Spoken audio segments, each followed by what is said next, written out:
Kasus pembunuhan Subang masih menjadi bahasan konten untuk video kali ini. Topik yang akan dibahas adalah logika penentuan tersangka pembunuhan Subang. Menurut opini admin menentukan tersangka pembunuhan haruslah ada bukti yang kuat, ketika pelaku sedang melakukan pembunuhan, misal harus ada saksi, kalau tidak ada ya DNA atau sidik jari di alat yang dipakai pembunuh, atau rekaman video CCTV atau HP dan lain-lain.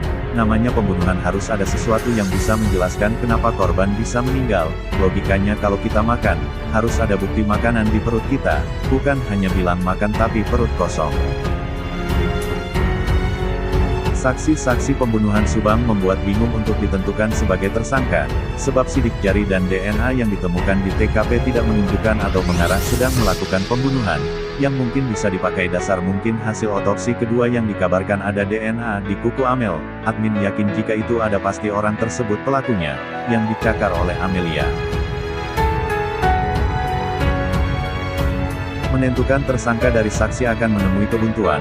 Terlebih ada saksi Mang S dan supir angkot yang melihat terduga kuat pembunuh memarkirkan mobil Alphard dan memasukkan korban ke dalam mobil dengan ciri-ciri seorang pemuda berkulit putih dan berambut pirang. Saksi Mang S dan supir angkot mematahkan para saksi kunci untuk dijadikan tersangka. Para saksi ini mungkin hanya akan dicurigai hanya sebagai otak pelaku pembunuhan bukan eksekutor. Tapi hal itu tidak akan masuk akal sebab, kasus utama harus ditemukan dulu tersangkanya atau eksekutornya. Ibarat tukang sate kambing, jika gak ada kambingnya, maka gak akan bisa jualan sate kambing.